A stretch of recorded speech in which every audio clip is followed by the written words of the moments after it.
Hey everybody, John Tuohy here with Modern Day Musician.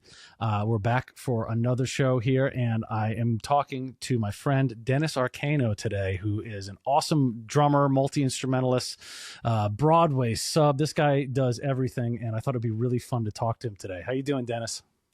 Good, John, man. Thank you so much for having me. I'm very excited to chat with you, and hopefully I'll have some good information for all those checking out your podcast here. So thanks again for having me. Yeah, man, of course. I've worked with Dennis quite a few times, doing theater stuff at ACT of Connecticut in my town, which is really beautiful. To do some work locally, which I love, and the bands are always great. And Dennis is a guy that I will sort of introduce a little bit. Then I want you to tell a little bit about your maybe give me a mini history of sort of your musical journey.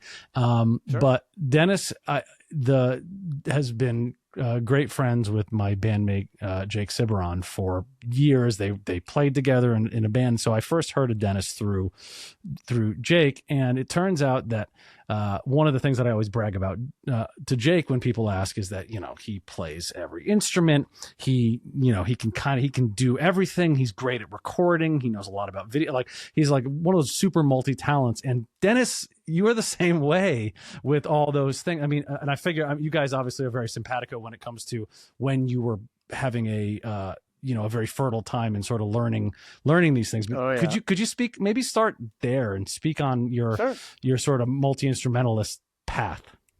Absolutely. Yeah, yeah. Jake, who I hope you've had on this show, if he has, I gotta Soon. check out his episode. All right, good. Yeah. So when Jake and I met in college, yeah, you're exactly right. That time when you're just like figuring out what you want to do as a musician. And I came into college as a percussionist, as a drummer, as a percussion major.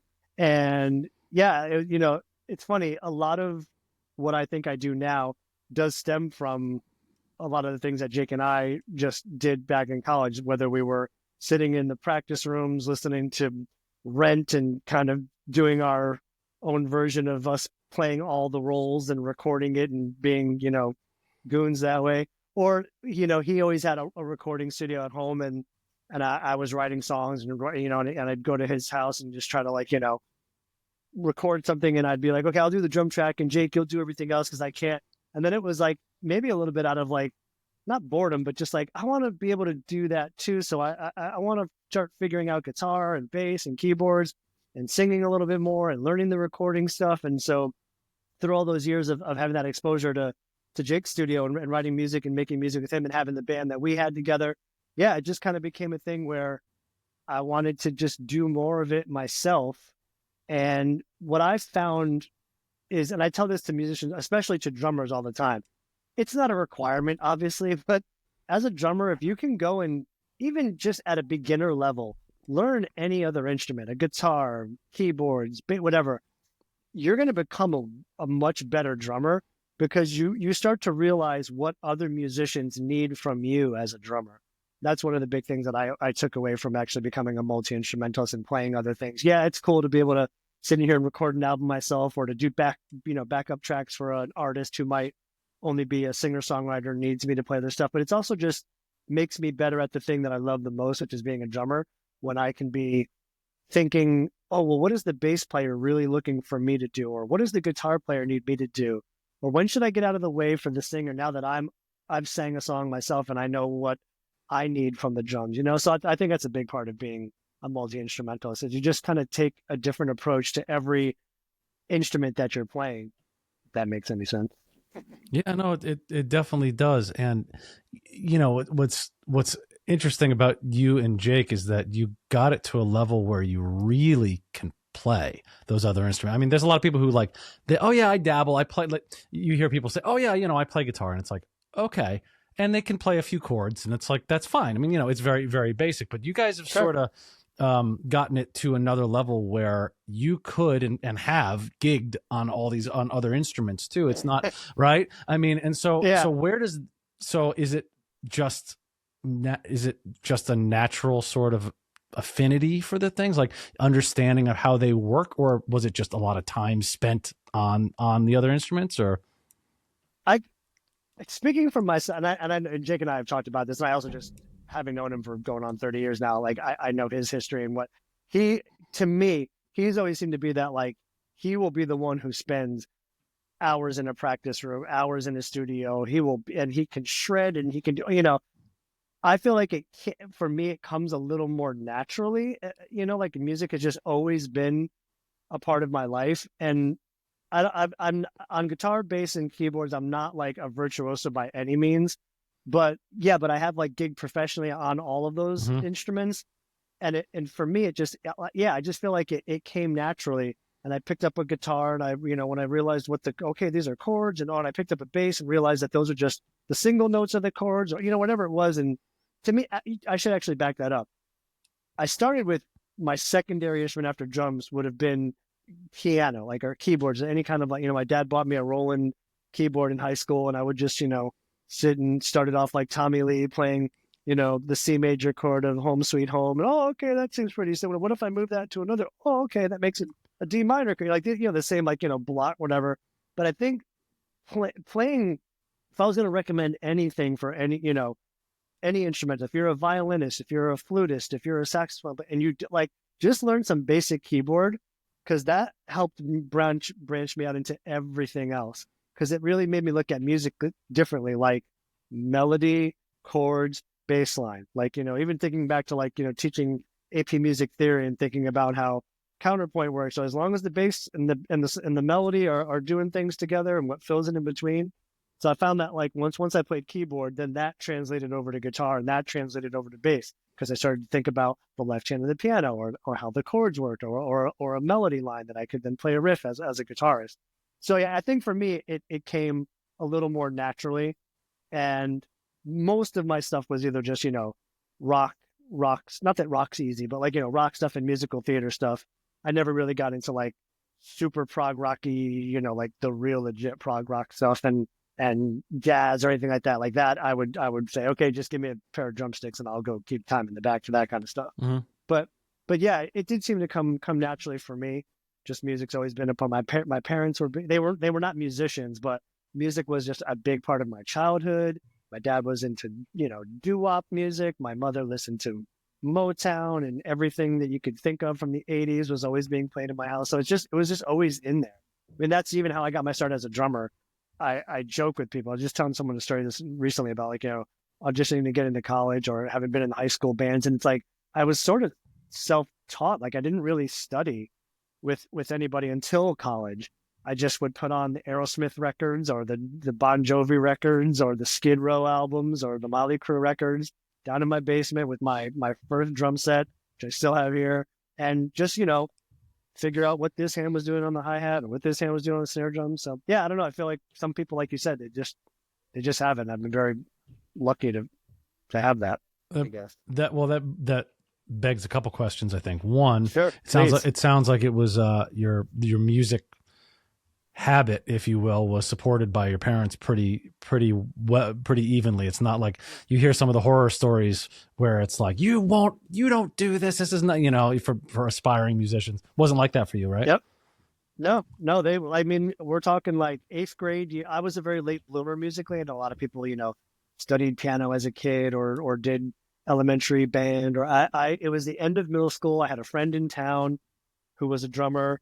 I used to go to his house and just kind of mess around with his drum set. And I was like, and for people who knew me as a kid, and maybe even still now, my energy was always like, oh yeah, he's going to be a drummer.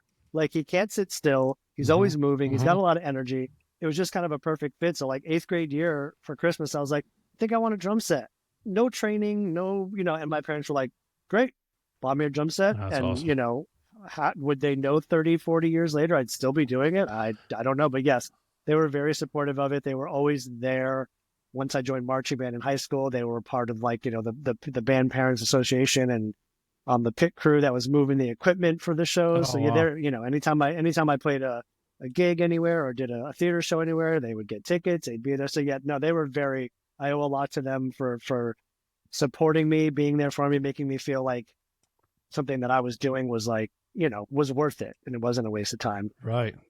I mean, I know quite a few people personally that had the opposite story, and I don't, if that was me, I probably just wouldn't have done it because the push, to overcome that at home Yeah. every day, and then also all the obstacles that you have to face, in general, like that would have been I think too hard for me. And it's nice to Oh, 100%. so hearing that they not only were they okay with it, they liked it, they helped you out, they helped worked at the school for marching band, right, or helped you guys, like you Yeah. said. I mean, that's awesome. Yeah. Now my other question would be this though. You said you're mostly self-taught, essentially autodidactically learning, sort of, by figuring out by rote and by ear and all those things. Did you find when you went into college now for music and you had formal lessons, did you find that a difficult adaptation? Because maybe, I'm thinking in a couple ways. One might be, technically you had some things that were not maybe as solid as they could have been because bad habits and all these things that you didn't maybe Mm. pick up. Is that, you find that difficult, or just having instruction period? Was that, or did you adapt easy? Yeah. I mean, like still till this day, when I see video footage of myself playing, or if I really like, I definitely have not the greatest technique on certain things because, and it's not even that, it's like my marching band technique, which was taught to play, this way and very rigid, often comes out with the way I'm playing drums, drum set. And I had to like learn to like loosen up a little bit more. And so, yeah, from that end of it, I definitely think, had I been trained earlier on just even proper way of holding sticks or, proper way to get the sound out of a drum, I wouldn't struggle with some things that I still struggle with today. Luckily, I've overcome a lot of those, but yeah, that was definitely an adjustment. And then just being, it's funny is that like the old standby about, drummers aren't real musicians. And it's like, so here I was in college with all the real musicians who Mm-hmm. played trumpet and whatever, flute and violin, and they're reading, these, classical music scores. And it was like, so yeah, it took me a little bit of time, but I also feel like even to this day as an adult, I, I love to learn and I love to learn things that are challenging, Mm-hmm. and I love to learn and be successful with them like quickly. And that's served me really well in many aspects, which I'm sure we'll talk about as we go through some of the, some things we're going to talk about today of just, getting gigs, learning music, whatever it might be. It just helped me to be more efficient with the way I learned something. So it was like, oh, okay, now I've got to catch up and start learning how to read music like these people go. Okay, so I'm in AP, whatever. I'm in the theory classes. I'm in this, and I would take every opportunity I could to try to like catch up with that. And now, as a professional, with a career for 30 years now, that's one of my what I feel is one of my my strengths is that, okay, for drums anyway.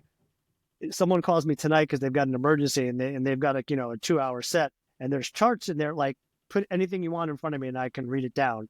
Um, so, but yeah, but that definitely took a second to find my bearings when I got into school with a more formal training.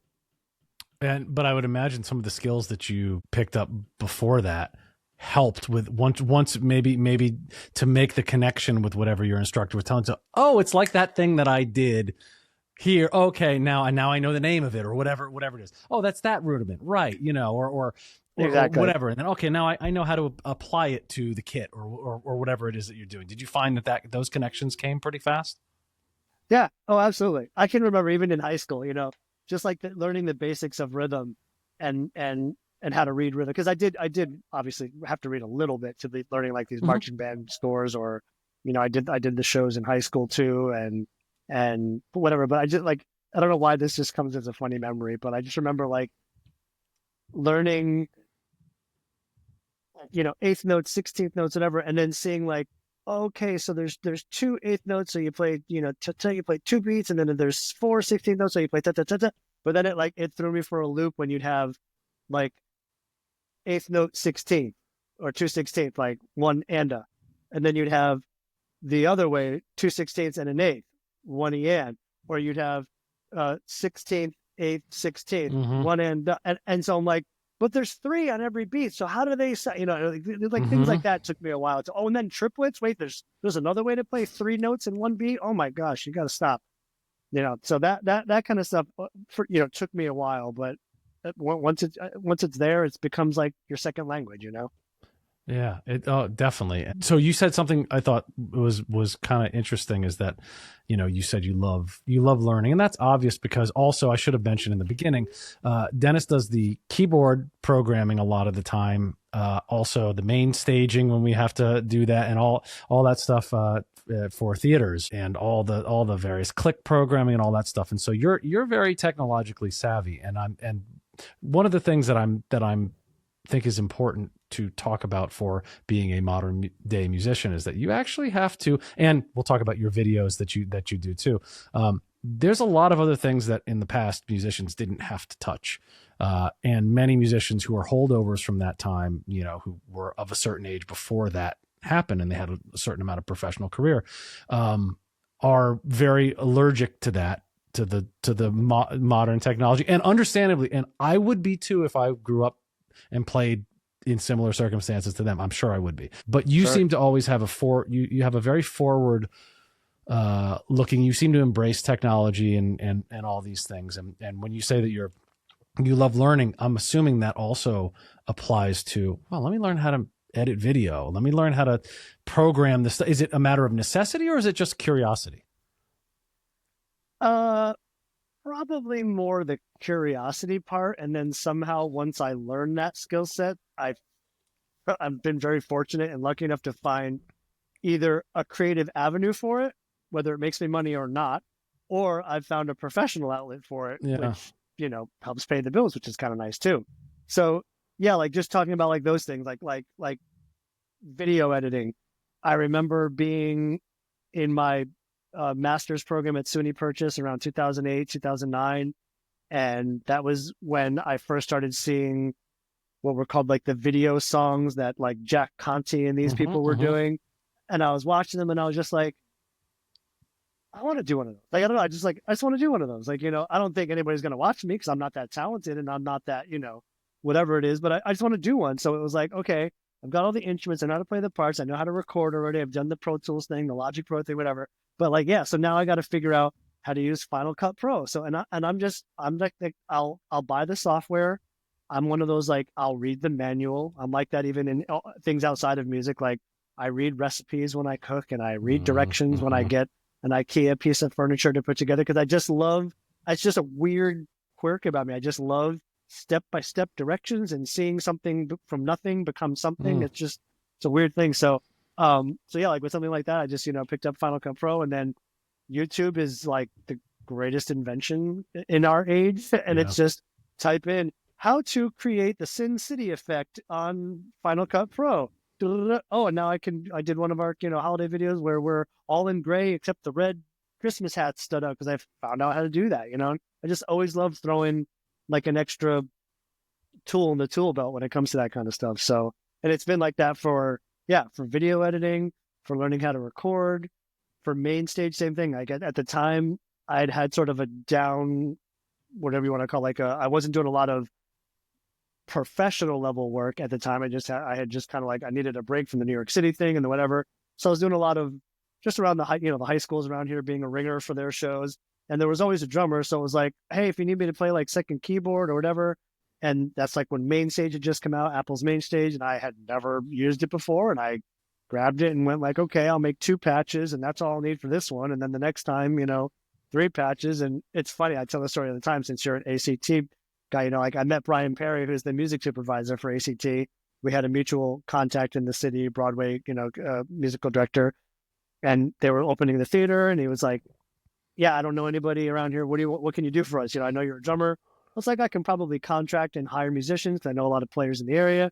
And then he's like, "What about keyboard programming?" Now at the time, I had literally used Mainstage twice, and I was like, Yeah. "Yeah, yeah, sure, of course. I'm the total. You got to fake it till you make it with Yeah. Yeah. certain Yeah. things for sure." And like our first show was Mamma Mia, and we Yes, took I four remember. keyboard parts and condensed them down Yep. to two. Yep. And it was like, okay, That's yeah. wild. And so you just Yeah. kind of like learn it as you go. And yeah, and I've been very lucky to meet a lot of really helpful people in that area. Jim Abbott, who is in Ridgefield, who's Mhm. a very well known Broadway Disney guy, and he'll hook me up with little tips. And yeah, so I do. And I think that's a big thing for anybody out there who's maybe a little bit younger than me and looking to get into doing things. Don't, and I mean, whatever. I don't preach, but like, don't ever think you're done, because you're not.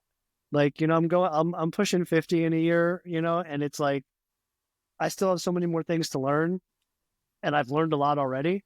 But I think that that's one thing where it's like you're never done. You're not like, okay, I've reached the professional level I want to be, and now I'm just going to coast on the skill set I have now. I think musicians who think that way just get stale or just phone in the same thing all the time. And I'm always trying to look for, another avenue to go. And so, yeah, I think definitely keep an open mind. I think you have to have a positive attitude to even attempt something like that.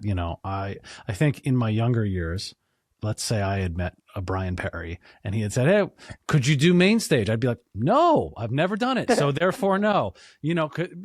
Now I think it's a little bit different. Now I'm definitely more open, but I probably would have been, my first reaction would have been nervous probably and been like, Well, I don't know. I mean, even though give it some time, it's like, oh yeah, right, okay, yeah, I could figure that out, but I like that you have a very positive, all right, I'm going to figure this out. It's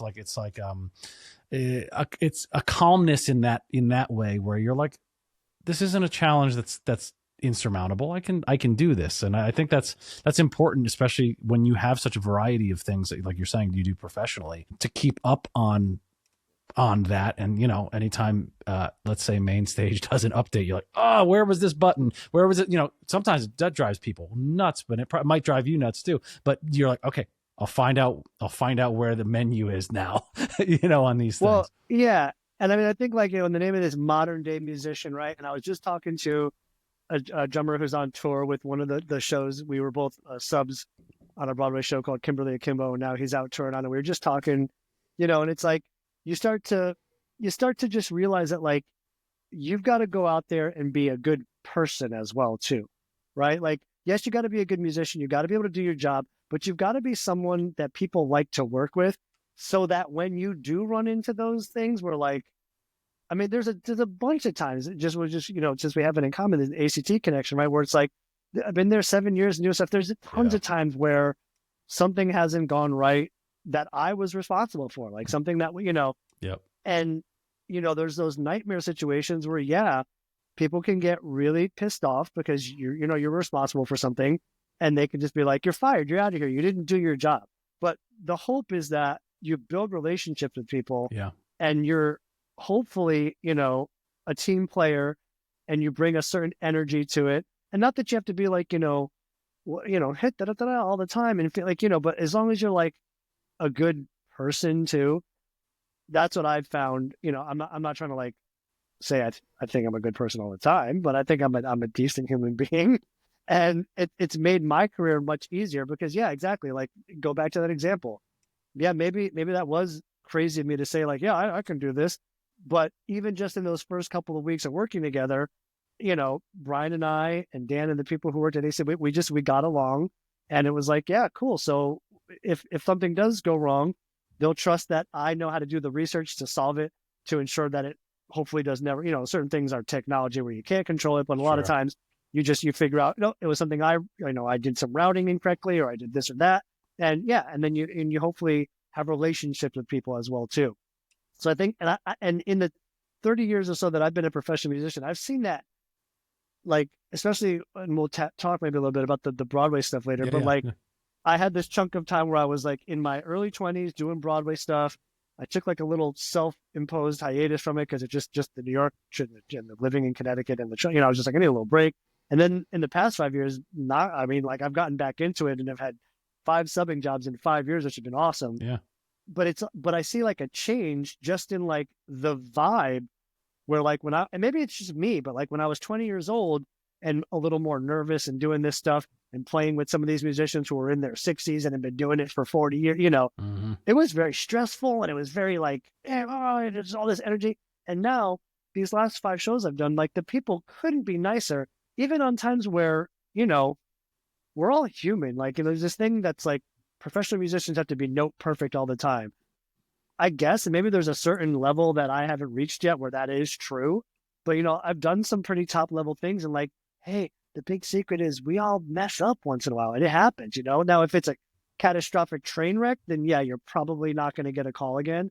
but it's been like really refreshing to work with some of these musical directors and just other musicians in the band who are like just so super supportive of you. Yeah. And like, what can I do to help you? Okay, I realize that didn't go so well, and maybe we miscommunicated. So like, let's note that in the book and make sure that, so like, I think that all comes back to, yes, we have to have skill sets. You got to be a good musician. You got to be a professional, all that kind of stuff. But you also just got to be we got to be human a little bit, and I think that's an important part of being successful in this career. Because at the end of the day, there's always going to be more people trying to get whatever the job is that you particularly trying to get than there is the jobs available, right? So Of like, course. I guess I'm trying to say is like, okay, the drummer for Fiddler on the Roof at ACT, there's like, maybe a dozen people around here who would like to do that job. And the person who gets hired for, gets that job. And it's like, hopefully you're someone that people want to work with and they enjoy being around you. You know what I mean? Like there's enough people who have the skill set, but you got to have the skill set and the personality. I guess is what I'm trying to say. Yeah, it's funny. I totally agree with that because I think that as time goes on, the soft skills, so-called soft skills, right, are actually, I dare say, at least on par, or maybe sometimes more important, because in the thing that I've noticed in at least professional theater space is that everybody's good. If you weren't, you would never be called back for another thing. It's very cut and dry, which is different than like the band scene a lot of the times. If you're in a band, we could talk about the different dynamics there at some point too. But everybody's good. There obviously is certain levels of things, or maybe you're more suited for a particular style of thing. But it's assumed that you can play everything that is put in front of you to play that you're hired to do. So then, what is the criteria for people calling you? And it has to be, at least mostly, well, they like you and you're a nice person and you show up with a positive attitude and you fix anything that was, say, a mistake, and you're early and you're like nice to the people there. Yeah. Like stuff that in any other career you would probably, that is the thing that would get you ahead. Well, that's also going to get you ahead here too, because musicians in general can be very ornery, and they can be, we all have our own quirks when it comes to our personalities and our comfort level, and socializing is harder for some of us. And, why do we pick an instrument? There's things that I think lead you maybe towards that path, gently nudge you. So in that regard, it's one of those things where those other skills become rarer, maybe in this. Yeah. Have you sort of found that in general, or you think that's not accurate? Wait, so it's rarer that people are cool to work with? Is that what you're saying? I would say that to have all the soft skills together is sure. rarer than you would imagine. I would say. But I find once you find that, sometimes you got now. So I'm also the contractor for ACT, so I'm the one that's hiring all the musicians. Yep. And it's like once you start to put, you're a perfect example of that. Like I had known you through Jake. I knew your name, and when it came time to do my favorite musical of all time, Rent, I was like, hey Jake, come back east and play guitar on Rent. He's like, no, I can't, man. I'm like, all right, well then who do you recommend? He recommended you. And I was like, I didn't know you at the time. So I was like, all right, Jake, you know how much I love this show. We're doing it at my theater. I'm like, don't mess up. He's like, I'm telling you. I'm like, does John do a lot of theater? Hell, he does enough. All right, but listen, and so, there's like a whole thing. And I'm like, all right, I'm taking a chance. And then you came in, and not only did you kill the part, but like you were really fun. You were really cool. You're chill, like your personality. And it's great now that like when I'll text Brian about things, because he's also sometimes it's hard to get people that he I'll be like, hey, what about we're doing the gala? Want me to give John a call since he's in town? Oh, we love John. Yeah, so like yeah, that definitely happens where when you make an impression on people, not only with you, like yes, for some for maybe in the theater scene, for example, like the playing has got to come first. Sure, you got to be able to nail that part.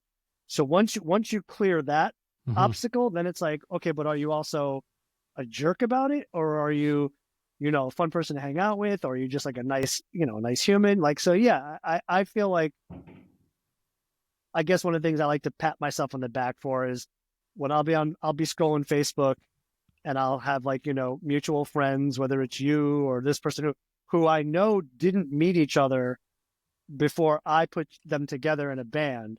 And now they're doing gigs with each other and, having little friendly banter and stuff like that. And it's just like, I'm like, yeah, that's cool. Like I nurtured that somehow. Yeah, yeah. And so to go back to your original question, it's like, I guess personally in this local area of things that I'm doing, I think I've been very lucky to find people who have the soft skills and the musician abilities as well.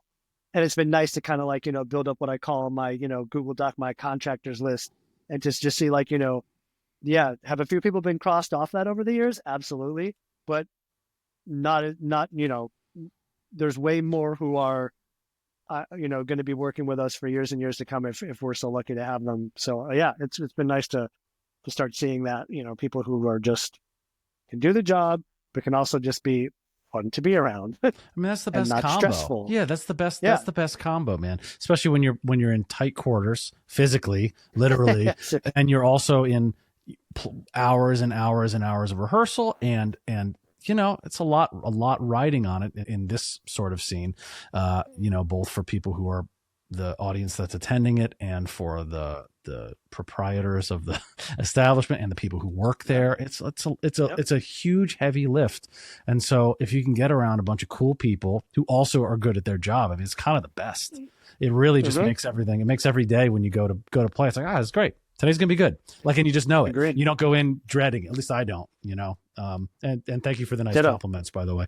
I appreciate that. Thank you, man. Well, let's talk about. You've mentioned it a couple times. So I want to talk about being a sub drummer on a Broadway show. I know you've done this in a couple podcasts, but I really would love to paint the picture a little bit of what goes into, or what you put into subbing a show.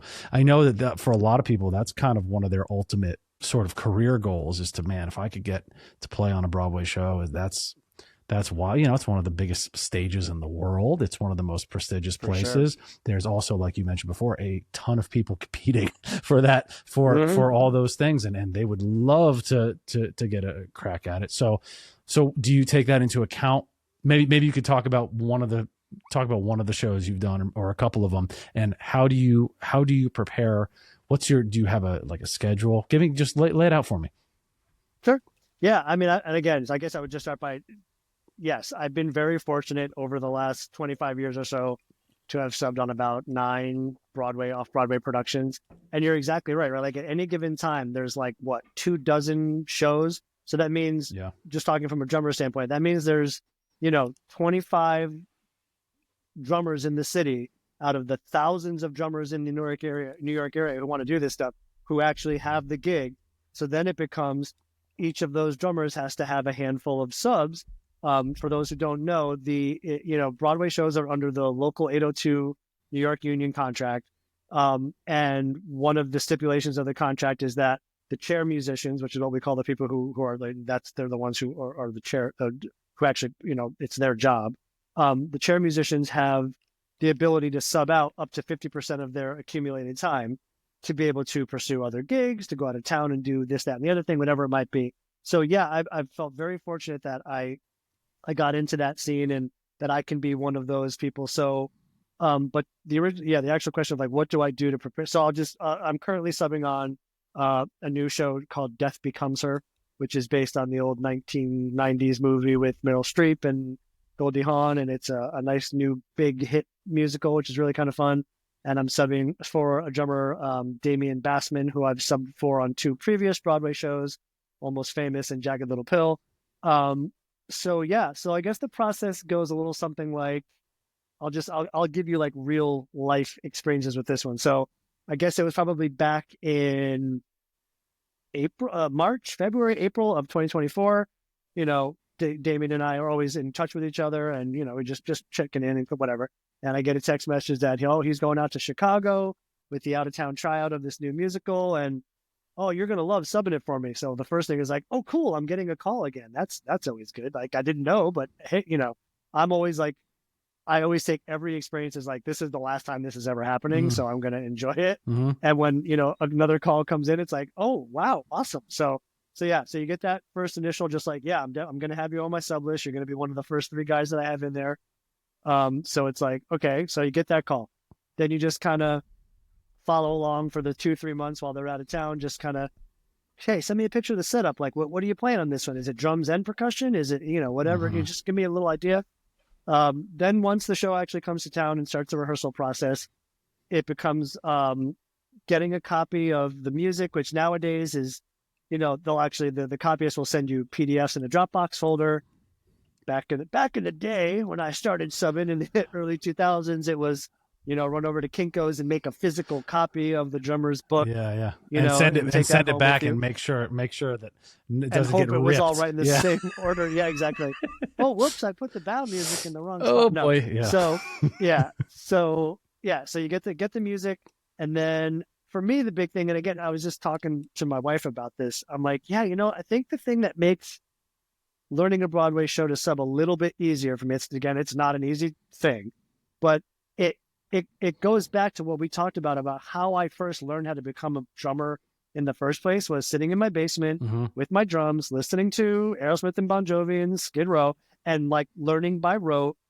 Now I still read a lot, but I like going in and getting, a recording of the show. So I'll take my GoPro camera, I'll sit in with the drummer during, when they're in the preview process before the show officially opens, or if it's, after the opening, whenever it is that I'm given my first date that I got to learn the show by. Yep. But I'll go down there, I'll GoPro the show.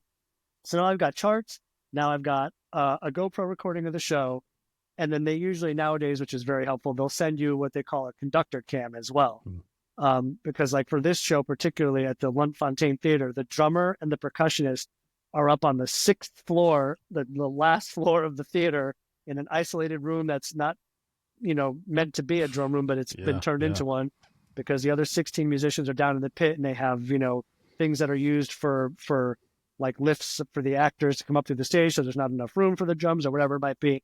So this is a very long-winded answer, and I hope those details matter to anyone. No. But so get the GoPro video and sorry, I totally lost track of what I was saying. And have my score, and the conductor cam. So since they're isolated, they have to have a conductor cam that they use during performance. So I get a feed of that or a recording of that. And then the first like week or 2 is literally just listening and going through the book. And because drums are one of those hard things to notate unless you have a drummer who's working like directly with the copyist, which Damien has done many times before, and can write out like literally exactly what he's playing. But for this one, just the copyist was all over the place, had a lot of things to do, and so it just didn't get as much time with the drummer. So the first thing I do is like, I'm listening. Is it like a lot of slashes? You're like, okay, a lot of slashes, but here? Also just rhythms that were maybe being used at one time, but that Damien then changed with discussions with the orchestrator, because a drummer does put in a lot, especially on Broadway. The drummer does put in a lot with the orchestrators on like what the part should sound like. So, so then it's literally just transcribing what the drummer is actually playing, so that I end up having what I call my sub book, my sub binder, that is a really good representation of like, if I just play the ink that I've written over these last 2 weeks, everything will be fine. Like I don't have, and I find that also, it's like the osmosis of listening to the show so many times. It starts to get in my bones before I even like ever sit down to try playing the show. Mm-hmm. So once I've got that drum recording, conductor cam, and the charts all, scripted out, the first thing I always do, and it's hysterical. I should probably record this sometime. It's hysterical. I'll sit down and put on that conductor cam, not have and what I call sight reading the show. Now, is it truly sight reading? No. I've been looking at the score, but I just go like, let's pretend I'm playing the show in real time.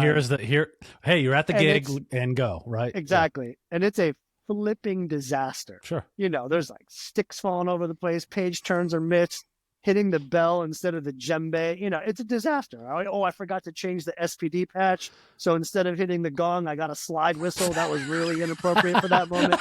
And it's awesome. It's a whole thing like that, so I do that whole thing because that just lets me realize which moments that may be, a little simpler, that I might not have to focus as much time on. Like, okay, worst case scenario, I can, sight read that one 8-bar phrase every night I play the show, whatever, to like, okay, this song is a killer and I'm going to need to work on these 6 pages like nobody's business. Mm-hmm. So this kind of makes like a hit list for me of what I need to like spend my time working on.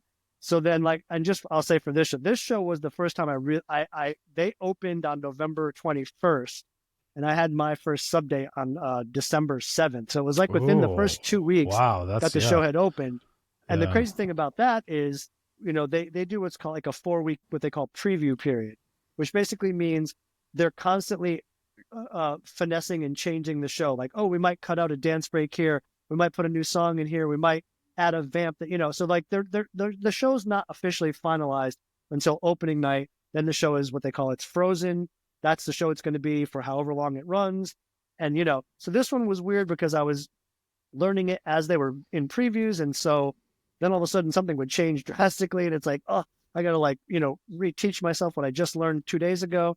But in that time span, I'll go down a few more times and sit in and watch in real time, maybe record the show again and get a more updated version, take more notes, lots of text messages between me and Damien or whoever the drummer I'm subbing for, clarifying things like, is this really what, you're just so I know exactly what their approach is.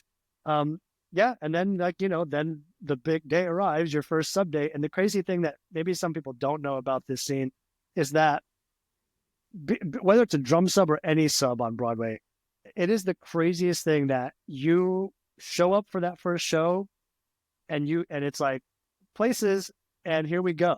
You don't get the luxury of rehearsal, like the understudies who are the actors in the show who may cover for a lead when they're out sick, they rehearse once a week.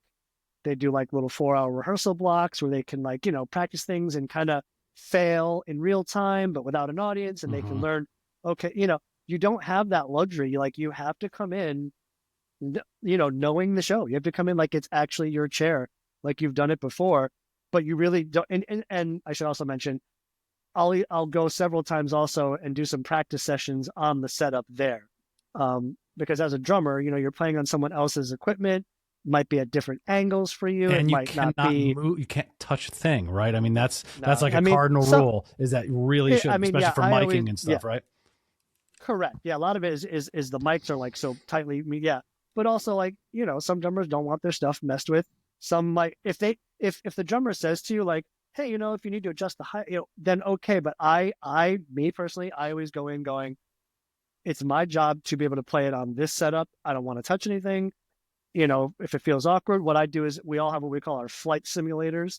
So like over here in the corner, just out of shot is my Death Becomes Her flight simulator, where I literally go in with a tape measure and the level app on the iPhone, and I figure out every angle that's maybe a little awkward for me, so that when I'm practicing here, it just starts to feel more comfortable, so that when I'm playing it in the actual space, it's not as big of a deal.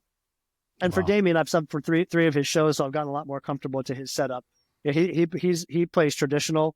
I'm more of a matched grip drummer, so his snare drum is usually the hardest. It's just a little bit of a different angle for me.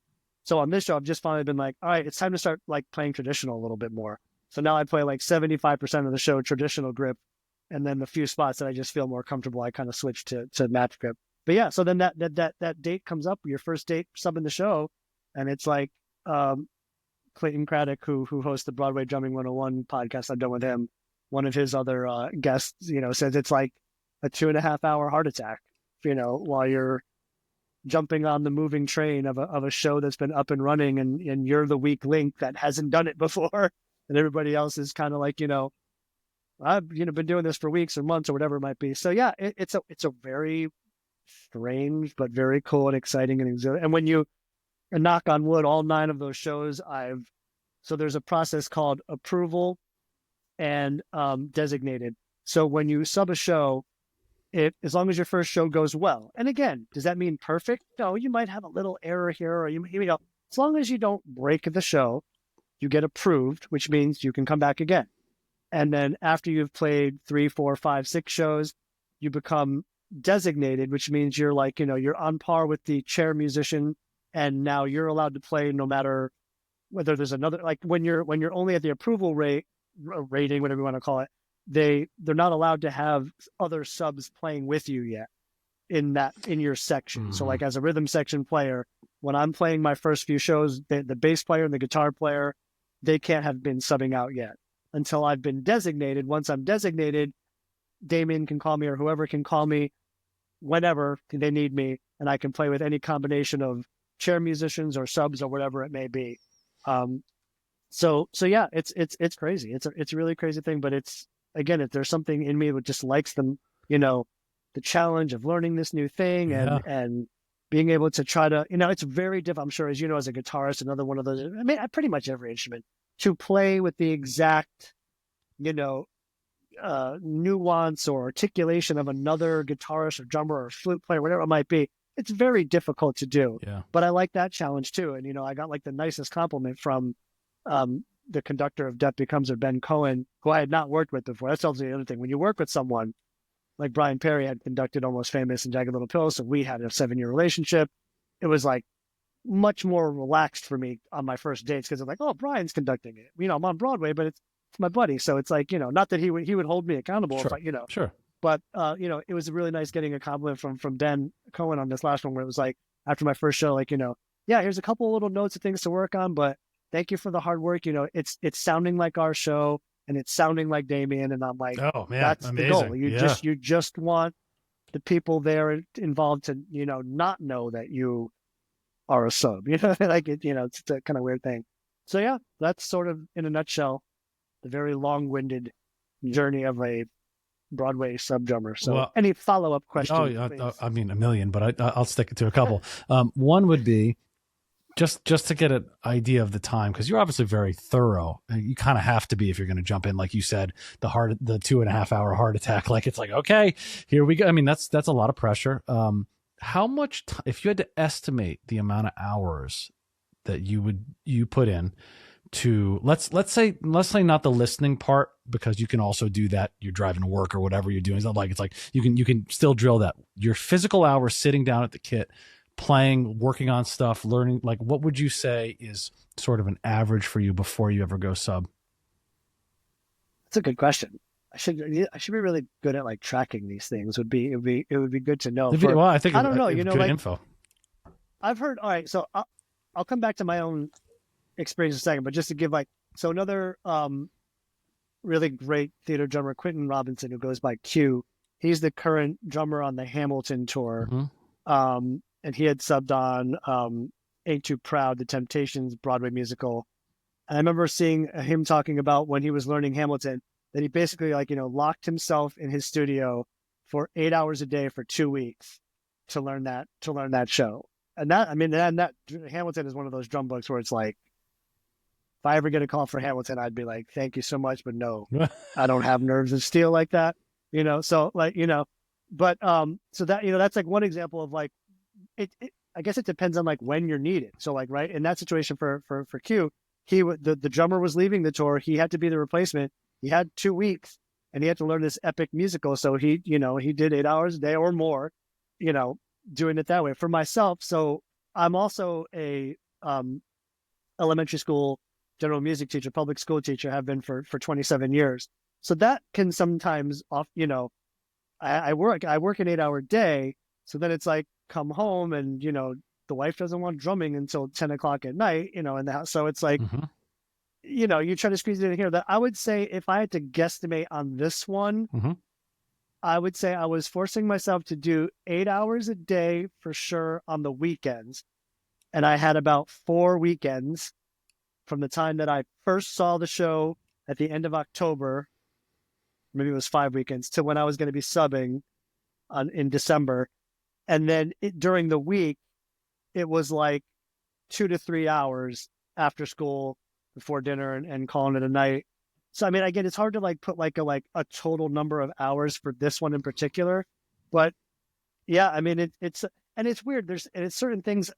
I think what you skipped over, and I get why, but I think that the listening part of it, which I can do while I'm in the car or while I'm on my lunch break at work, just that helps make the sitting down and playing easier. It part a little less for me. And I'm at the point now where this show, it's brand new, so I've subbed in like four times, and I would say 70% of the show feels almost memorized to me at this point now. Mm-hmm. Wow. I still turn pages, I still read because I don't trust myself. But like, like it's so, yeah, it's just however many hours. I think if I was giving advice to people, it'd be like, you're going to have to figure that out for yourself. Mm-hmm. I've heard stories of people who can learn a show in a week and show up and nail it. I've heard people and myself who have taken 2 months to like, because we weren't needed. So it's like, we'll give you a big window of time to learn it. And I would need it right up to that last day of that 2 months to learn it. Just, it depends on the difficulty of the show. Sure. It depends on, the time that you have with other things you may be doing, because, yes, there are times where when you have nothing going on and you're a Broadway of any sub and you can dedicate all your time to just that. But it's also understood that you're a freelance musician. Yes. You may have other gigs, you may have other whatever it might be. So it's like, it's just I think it's make sure, for example, if I got to December, 4th before my December 7th first date, and I felt like, I don't know, I would have been like, hey man, can one of your other subs maybe play this? I mean, I would want to make sure I felt confident before I went in there. So yeah, it's hard to put a number on it, but it's a lot of hours. We'll say that much. How important is time management and let's say time management and also the ability to delegate your tasks in your, let's say even in your life, not just in the music? Like how important is that if you're going to be a modern day musician today? So you do a bunch of things, right? You teach school, you do all the stuff for ACT, you're subbing on Broadway, you do one-off gigs and some other things too, or you did more, I think, in the past, right? But you still do some. Yeah, not as much as plus that, yeah, a lot. Plus those three things keep me pretty busy. family life. Yep. Yep. All the other crazy stuff that happens with your, in your day-to-day life. Like, how do you see time management and energy management as something that you prioritize? Do you think it's important? Yes, as I've gotten older, yes, and I've learned when to say no. Right. So that's a perfect example. Like knowing that I've got a full-time job, which again, it it takes up, it's the 9 to 5 as we call it. There's also aspects that sometimes drain over into your evenings or weekends just from that, whether it's planning a lesson or being in touch with a colleague about, whatever it might be. So being a teacher is a time consuming thing.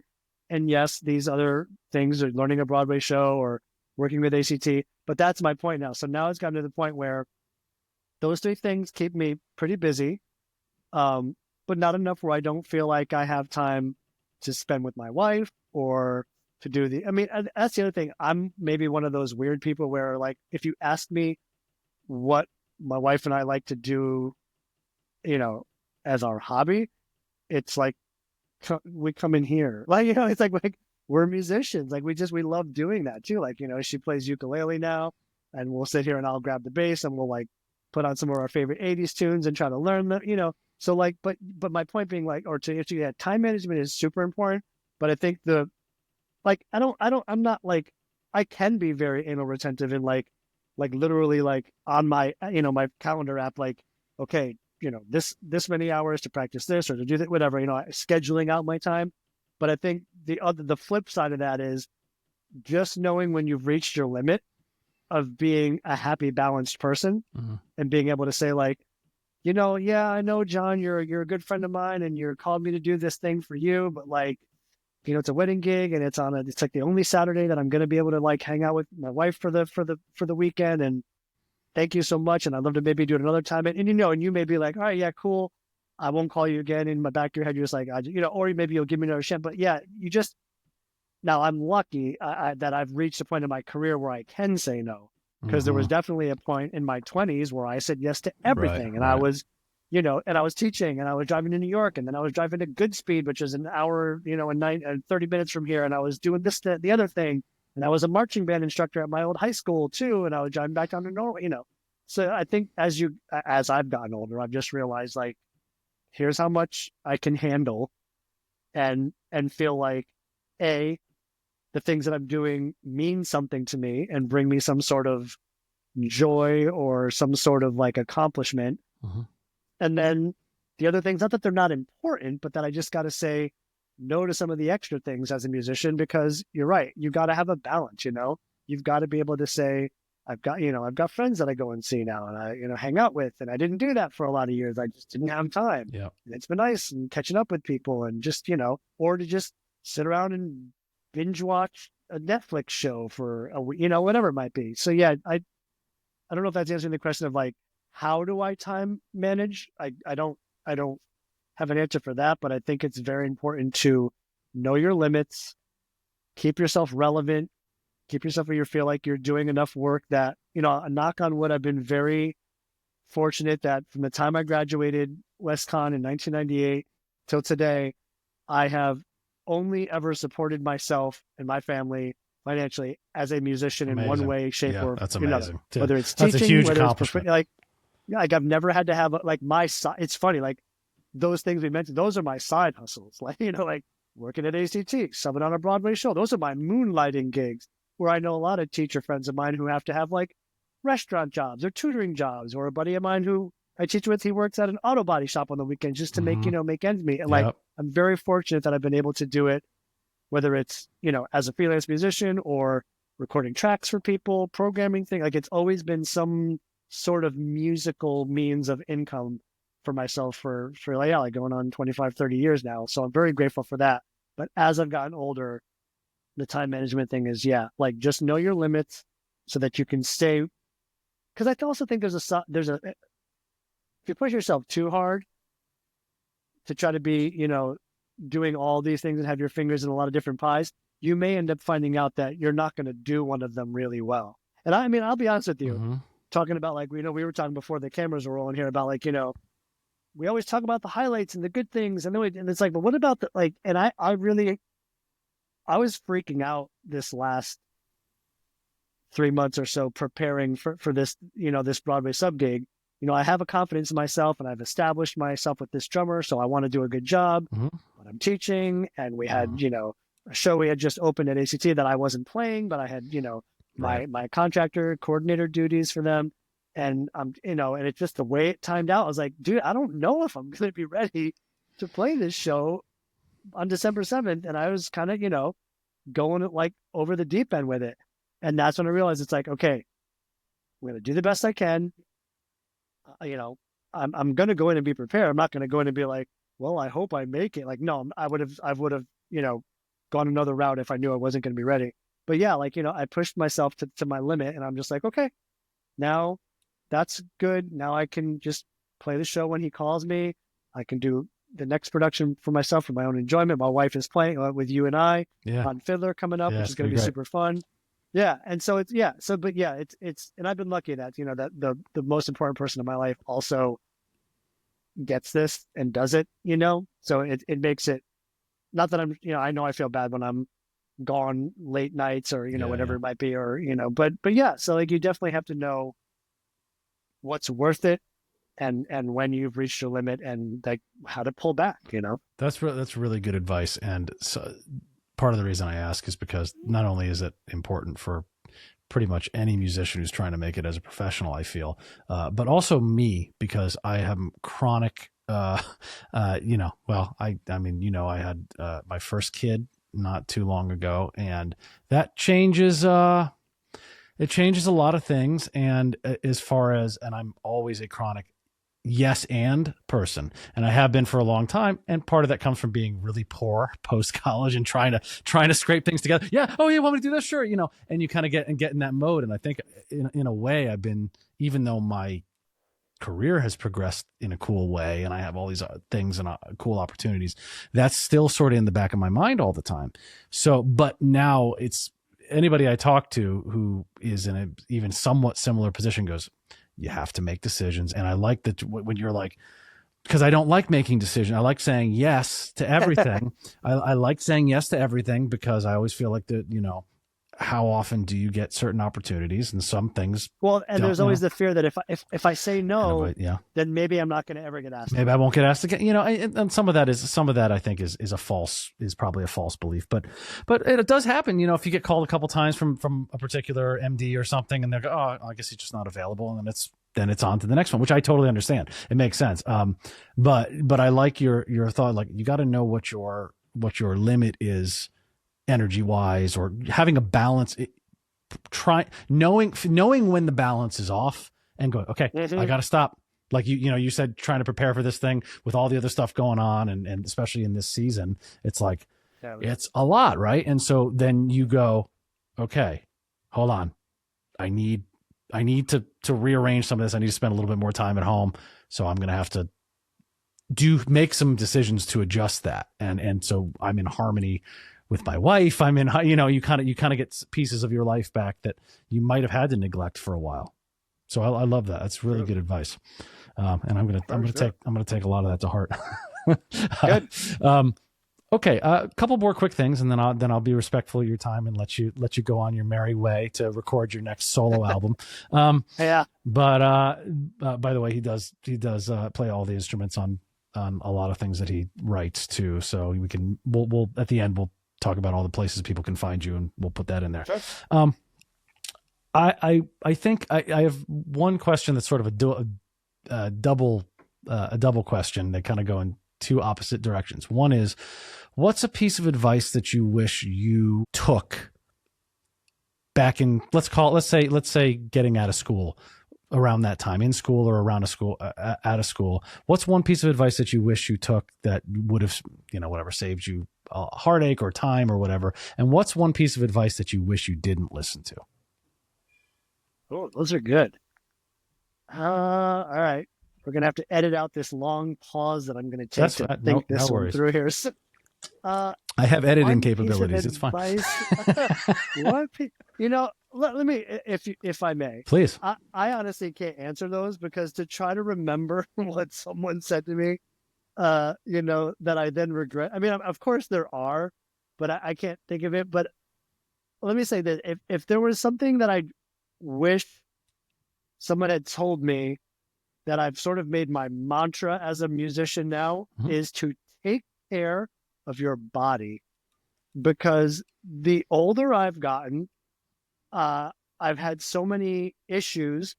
Being a drummer specifically is maybe a little more physical than some, but not even the physical aspect, just the fact that, like, even if you're like, a cello player who's it's maybe not the most physical job, but it's, your body is in a position that it's not meant to be in for long periods of time.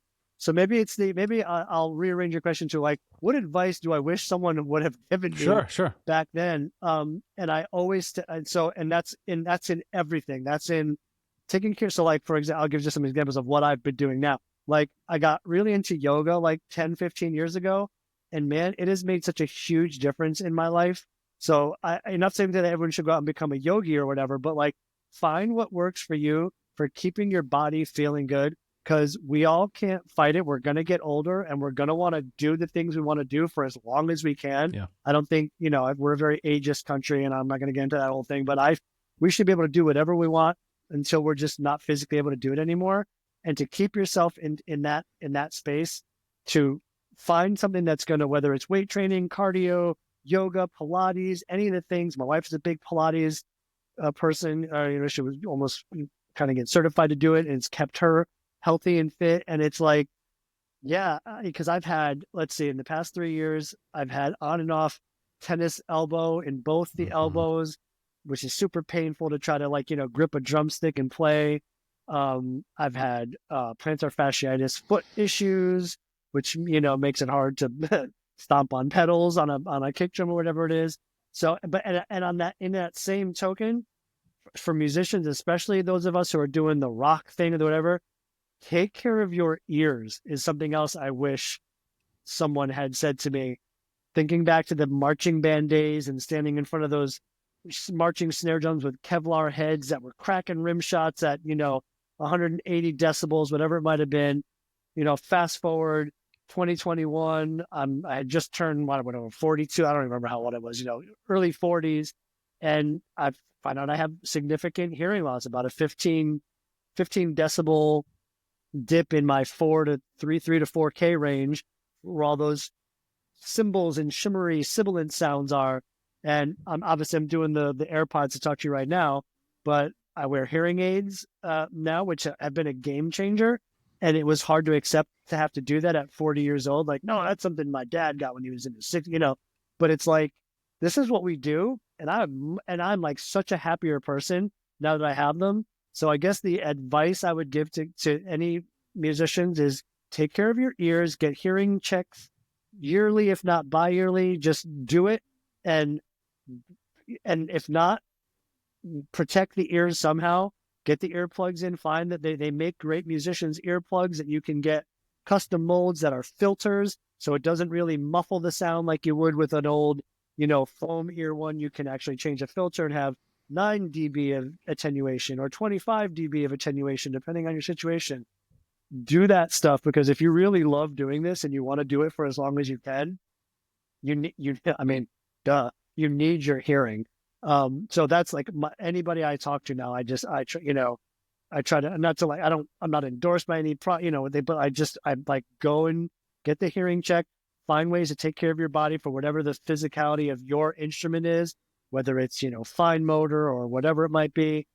And, you know, do your stretches, do your warm ups. Don't just overload. I can remember just like being in my 20s and like playing like, you know, the hardest, you know, rock set of a show, just like, I'm going to sit down and play.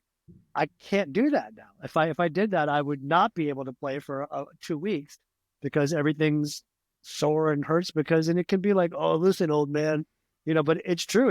All you out there are going to be there someday. So that would be my advice, to just, you know, take care of the ears, take care of the body, do what you can to prolong your enjoyment of this thing that we're lucky enough to get to do as musicians, you know, and find whatever tools you can. You know, I've recently gotten some new in-ear monitors that are designed by audiologists for people with hearing loss, where it connects to like a little, it like has a, you know, belt pack, whatever, but that goes Bluetooth to your phone to an app where I can go in. And what I noticed once I did have the hearing loss, I'd put in-ears in. So when I had hearing aids on and I could put cans over them, everything sounds great, because the hearing aids are just giving me back the 15 dB of my loss, but they're called open ear ones. So I still hear everything else acoustically that I can hear, you know? So I put cans over those, it's great. But if I take them out to put in-ears in, well, now I've lost that 3 to 4K range again. But these new headphones, they're ASI audio, and the model is 3DME. And these are, I think, would be great for anybody, even if you're not with hearing loss. They allow you to like dial in EQ settings.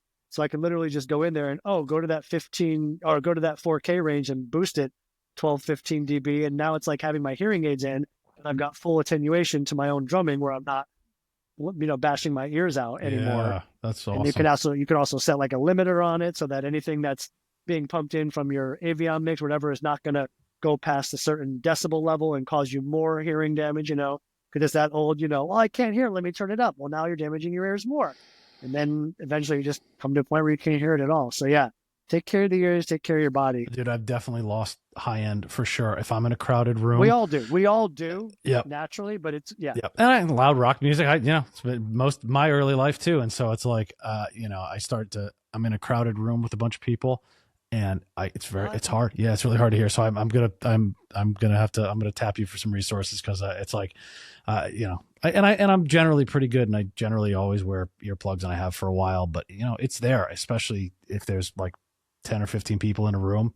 It's like it's really hard to hear, like the ambient noise. I can't. I have to to look at someone right at their to really understand them, especially my wife. If we're talking like at a thing, she's got you know, she's a girl. She has a high voice, and she starts saying, and I hear all the the plosives I can hear fine, but everything else it just becomes a whitewash, and I'm like, okay, so this is not this is not going to be great for our night out if I'm leaning into you all the time. That's literally how I went and got that hearing test. So my wife was finally like, you got to so tired of me saying what all the time. Wait, what? Yeah. What? And it's still hard, like you're right, even with the hearing aids, depending on the situation, if there's background noise, that's always what does it. It's very hard to focus on certain things. But yeah, it's made a huge difference. And it just, and what it does is it also, as my audiologist has explained, it preserves that particular thing from getting any worse, because it's basically tricking your brain into thinking you still have that frequency that you can hear. So it's been cool over these last 2-3 years of going in and getting the hearing hasn't gotten any worse in that range, because I'm doing what I can to keep my brain thinking that it knows what 3 to 4K sounds like, or whatever might be. So yeah, it's so definitely. Oh, that's awesome. I'll hook you up. Okay, man. All right, we'll talk offline after this. Dennis, this was awesome, man. I'm so happy we got a chance to do this. Tell the people where they can find you, and of course, you'll send me links afterwards, and I'll put it all in the show notes. Sure. Yeah, me basically, I've got a YouTube channel where they could find at Dennis J Arcano, Arcano. Lots of Broadway drumming stuff there. Silly holiday videos my wife and I have made over the last 15 years. Some other fun things there. I have a SoundCloud page that I haven't updated in a very long time, but the one solo album that I did is on my SoundCloud page there. There's also lyric videos of that one on the YouTube page. Those are really the only big, and I'm on Facebook as well, but not sure for how much longer. But yeah, I'm not too much into the other social media things, but yeah, YouTube's probably my big one. Okay, awesome. Dennis, thank you so much, and I will see you very soon when we start doing Fiddler. Looking forward to it. Thank you again so much for having me, man. All right, man. Peace.